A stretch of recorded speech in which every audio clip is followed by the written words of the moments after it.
What up, my fellow dorks? It is the Turtle Dork. We are back with our recap and review for Game of Thrones. We are at season 2, episode 4. What's the name of this episode? Garden of Bones. Directed by David Petrarca. Say it. Petrarca. I'm the Turtle Dork. This is the Disco Dork here with the review. So let's go ahead and tackle this episode, man. Opening the episode, man. That raid. Robb Stark. He raids. I think one of Tywin's, one of the Lannisters' armies. Yeah. And we get an introduction with Bolton, which I completely forgot about Bolton because I know that's Ramsay's father.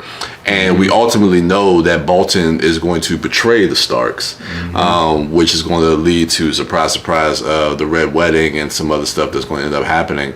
But so yeah, that was good to see Bolton in there as well. But I think that opening scene also, once we see the aftermath of that battle, is the introduction of Talisa, who will soon be having a romantic involvement with Robb Stark and is ultimately going to become pregnant with his child, which we'll get to a lot of that a little bit later. Ultimately, in the next season. But an introduction to her character, and I guess she's like a nurse, and she's just kind of riding around and just kind of giving aid to a lot of people. And there's this one soldier who is fighting on the other side for the Lannisters, who she has to amputate his foot off, and Robb comes over to assist with that as well. And there's some discussion about the integrity of this war that they are fighting, and she makes some good points. It's just like she's saying to Robb, it's like, you're fighting to overthrow the king, but yet you don't want to sit on the Iron Throne. It's just like, ultimately, what are you fighting for? So I think this is some good interactions, especially for that character of Talisa, to really just kind of be able to stand up to Robb Stark and even challenge him and question what his motivations are as far as this war. Yeah. Then we have the scene where it's not funny. We cut to the scene in the throne room. God, man. Joffrey's got freaking Sansa on her knees in front of all these people, and he's got his damn crossbow pointed at her. Yeah, he's got back-to-back scenes. This scene and the next one. I just called it Joffrey torturing. Yeah, and so, he's punishing Sansa for what's happening out, like, on the battlefield, like this. Yeah. And everything with her brother and Robb and Tyrion, another great scene for Tyrion. Yeah. He has a bunch of great scenes in this episode. As a matter of fact. He does. But the first one with him sees him entering the throne room and basically going like, okay, what's this bullshit? Like, you can't do this. First of all, it's not right. Secondly, you're not thinking like a king. You're not thinking. And he's comparing him to the Mad King, which is appropriate because that's how he's acting. Joffrey is a boy. He is a kid, and he's just doing all these just irresponsible and torturous things, especially to Sansa, just because he gets thrills out of that. And what I also like about that too, when Tyrion comes in, but also when he starts, when he calls over, I think it's Sir Mirren, to start doing the torturing and stuff like that. Oh yeah. You see, there's a moment with the Hound, and I think this is a turning point for the Hound's character, because ultimately I think at some point in this season he's going to leave. He's just going to be like, fuck it, I'm done, I'm out. Yeah. And because ultimately he's going to run into Arya, but you can see that he is struggling with this as well. He knows that this isn't right, what Joffrey is doing. So I like starting to see that switch in the Hound where he's just like, I can't be a part of this. Yeah.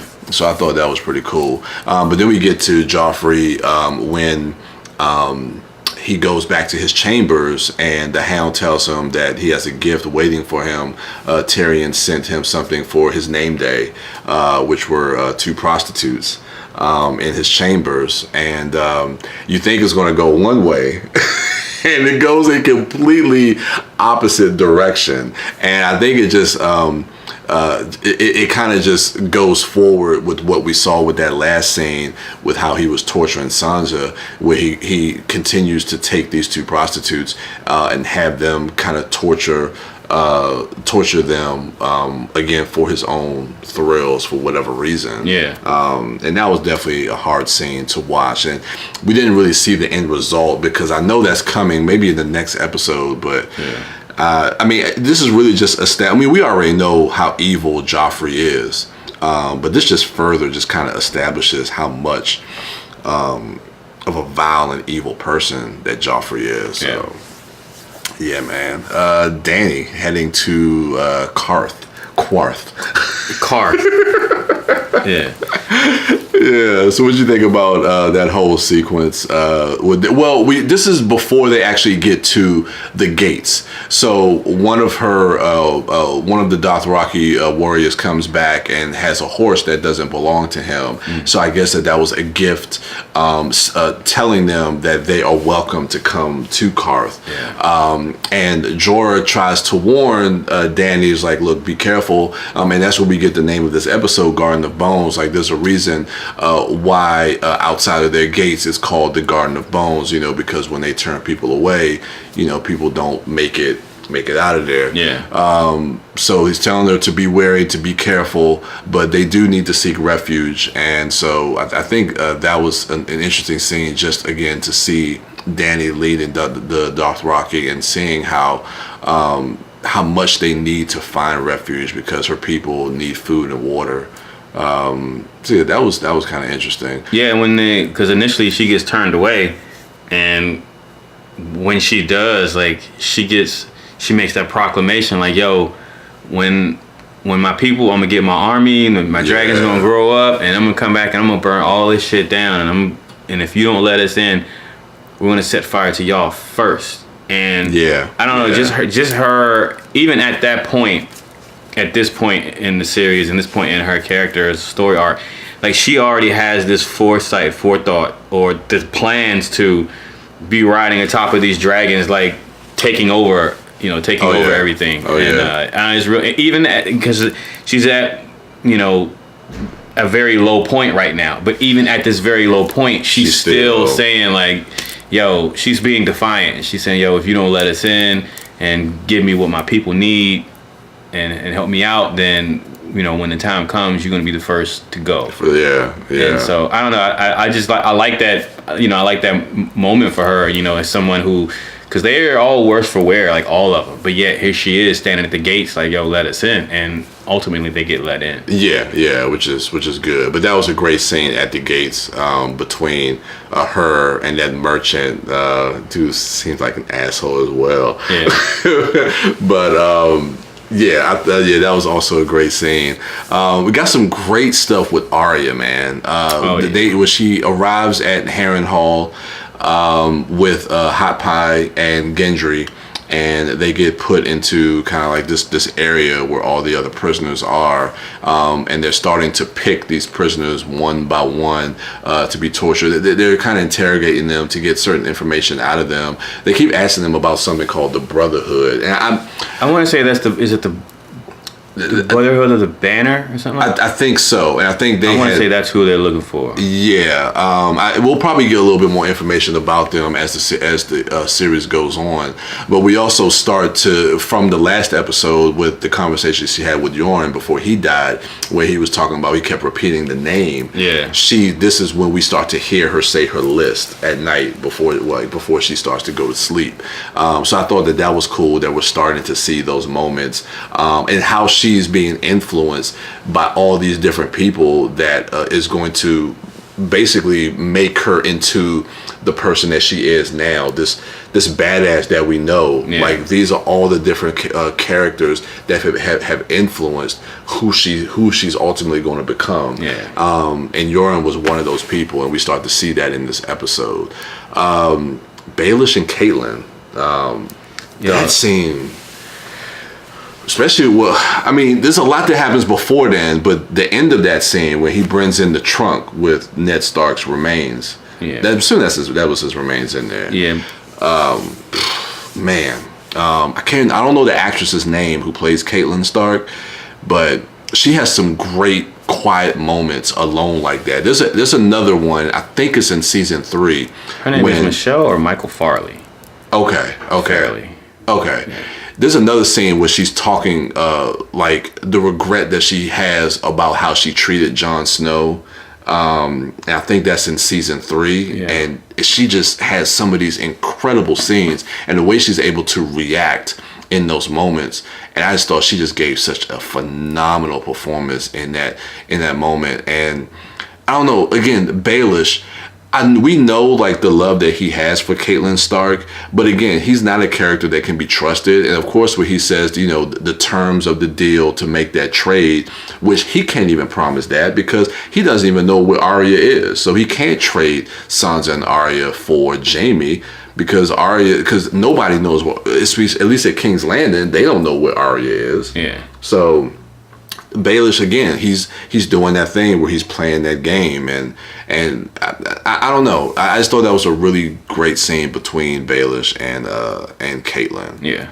Especially towards the end of that scene, seeing his remains.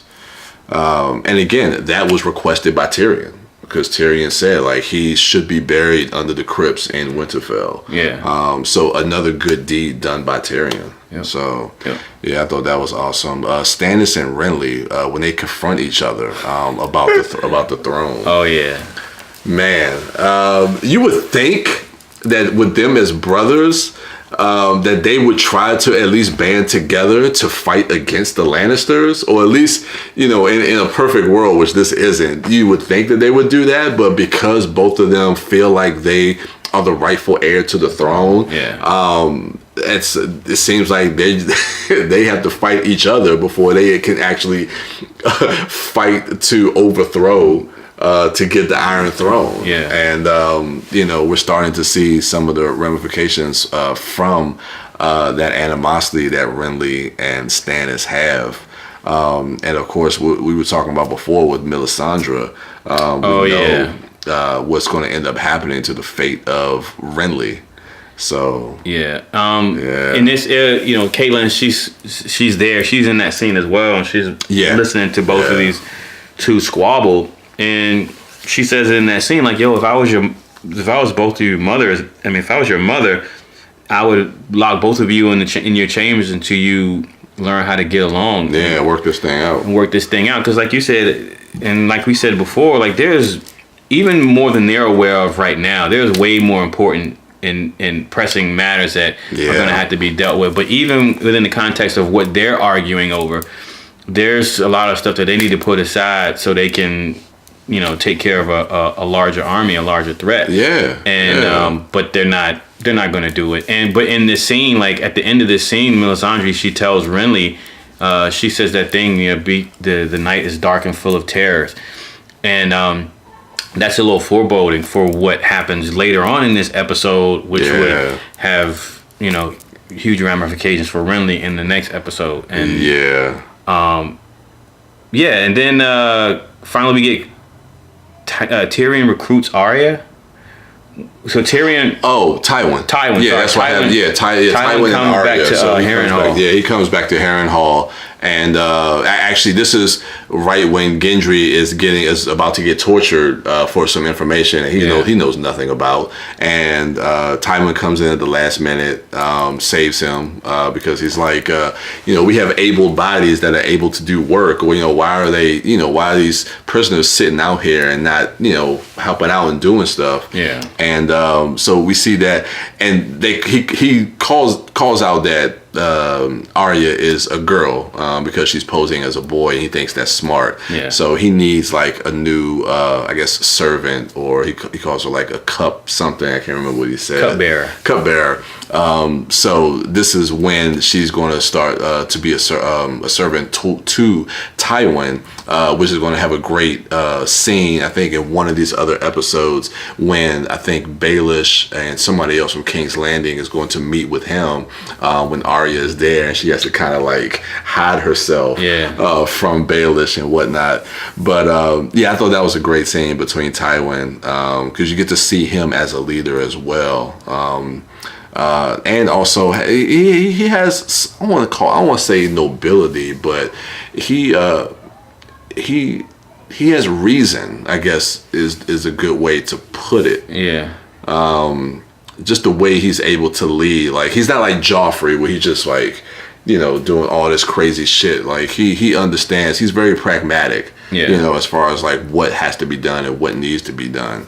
So I thought that was really good. But then Tyrion, when he blackmails his cousin, I don't know the guy's name, but he that whole scene where he's blackmailing him so that he can get in with good faith with him, so that he can report back with everything, because his cousin has the trust of Cersei.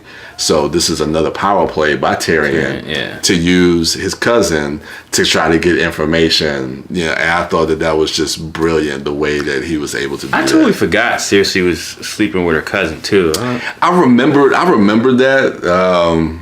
I guess, since Jamie's not around, she's having them lonely nights. God damn, you got all these other people that ain't related to you, lady, in this damn castle, in this kingdom. Hey, like, why you man. She like her own blood, man. Like I said, it keeps the bloodlines pure. I don't know. You're not about to explain that shit away to me. I'm sorry, man. But that was a really cool scene. Again, because we just get to see Tyrion besting everybody at the game, like because he's thinking multiple steps ahead, and he's an independent thinker as well. Like he's not relying on the counsel of some other people. He's not relying on the influence of other people. He's relying on his own experience, like in his time being in King's Landing and being, a Lannister. He's using all that experience and to maneuver through all of these situations, and it's putting him, if not ahead, at the very least, it's putting him, in a lot better places to be able to negotiate, to be able to have, a little bit of leverage. And especially in this game, like information is power, knowledge is power. And he understands that. And the fact that he now has a direct line almost to Cersei, and what she's doing and her whereabouts, her dealings and stuff like that, that just puts Tyrion in a better place to be able to strategize and think about what he wants to do next or what should happen next. Yeah. So I thought that was pretty awesome. And again, it just goes to like, it's hard to say like as far as like with the other seasons, but as we're watching season 2, man, like Tyrion is just shining in this season. Like he's just hitting on all cylinders, man. Like it's incredible. It's like I see your point now why he is your favorite character. That final scene, giving birth to the smoke baby. Well, that scene starts with, before we get to that scene, we have Stannis and Davos on the ship, and there's some dialogue. There's some interesting dialogue that goes into the backstory about. What just touches on it briefly about the history of Davos not having his fingers that were actually chopped off by Stannis at one point back in the day. And the fact that, because Stannis, and he's talking to Davos about that, saying, "Hey, I've chopped your fingers off," and Davos is almost apologetic about it, like, yeah, you did it, but you had good reason to, I deserved it, type of deal. And it just goes into that whole thing that we were talking about initially with Davos's devotion to Stannis. And he says it in the last episode, like, because he was asked, like, well, who, if you don't trust in the Lord of the Light, or who's your God or whatever, and Davos basically says, Stannis is my God, he's my king, he's my God. And you get more of that particular insight as far as Davos goes in this episode when they're having that discussion. But then Davos, Stannis tells him, like, yo, you're a great smuggler, you're a great you're a great soldier or whatever, but tonight I need you to be a smuggler. I need you to smuggle the Red Queen. I need you to smuggle Melisandre on onto the island. And so that leads into the scene where Davos and Melisandre are in a rowboat. He's taking her to shore, and then you have this smoke baby birth. We're trying to, again, maybe we'll get a little bit more clarification in some of the other episodes, but why the smoke baby was birthed, well, we know why it was birthed, to take out Renly, but we don't really get anything else from that storyline or from that plot outside of that moving forward. At least as far as I know. If you know, like, and I'm not talking about the books or what's in the books, but I mean, as far as the television series goes, if that smoke baby person man assassin thing shows up again or is referenced or mentioned again in the series, let us know in the comments, because I cannot, granted there's a lot about this series I can't remember, thus the rewatch, but I can't recall a time where that thing ever comes up again. Comes back again. Because I was assuming that was the Lord of Light. But maybe it's not. I don't know. I could be wrong. It just to me that wouldn't make sense for that to be the Lord of Light. Come do that and that's it. Like that's talk it up about. They talk the Lord of Light up about how special it is, how great he is or she is or whatever. But then like if this is all that we got from it, it feels very. I don't know. It feels weird. It doesn't feel right. So I don't think that that's the Lord of Light. I mean, you're right, because it feels like it's kind of forced, or that they just use that as a plot device to a reason to kill Renly, and then that was it. But it feels like it needs to be more to it than that. Yeah, because that's such a, especially this early on in the series. Like, yeah, we have a baby dragon, but we haven't gone full. Like, we haven't gone full, like, magic or sorcery up until this point. There was mention of it last episode when Bran is being spoken to by the Meister, and he's telling, well, there was a time when magic was real and all that. I used to do spells and all that, but that's long gone. So there's that mention of it, but, like, this is the first time. And then even after this, we don't really get any like, we don't get too much more sorcery or crazy shit like that till much later in the series, like Three-Eyed Raven shit, right? Yeah, basically all the stuff with the Three-Eyed Raven. Yeah, so I don't know, it's just odd. I think Melisandre was thinking way ahead before she even had Stannis sleep with her. I think she was thinking way ahead. Yo, I'm gonna have this dude sleep with me. Yeah, I'm gonna birth this assassin baby because I gotta get Renly out of the way. We gotta get him out of the way. So I think that is the whole purpose of that baby thing. Yeah, I mean, we definitely know that she has her own plans and her own ulterior motives, and she's putting those plans into place at this point right now. So yeah, I mean, spoiler alert: Renly's going to be taken out. But if you're watching this, you already know because you've seen the series. Well, at least you should have. But yeah, that is season 2, episode 4, Garden of Bones, directed by who? Why you want me to fuck the name? David Petrarca. David Petrarca. So make sure you rate, like, subscribe, and share, and comment freely in the comment section below. And as always, go ahead and check out the podcast at ItModcast. Check out this guy at TheDiscoDork. I had a brain fart for a second. Check out my other dorks at MouthDork, at the WB Dash, at Sidewalk Siren. And as for me, I am the Turtle Dork. And with that, we are out.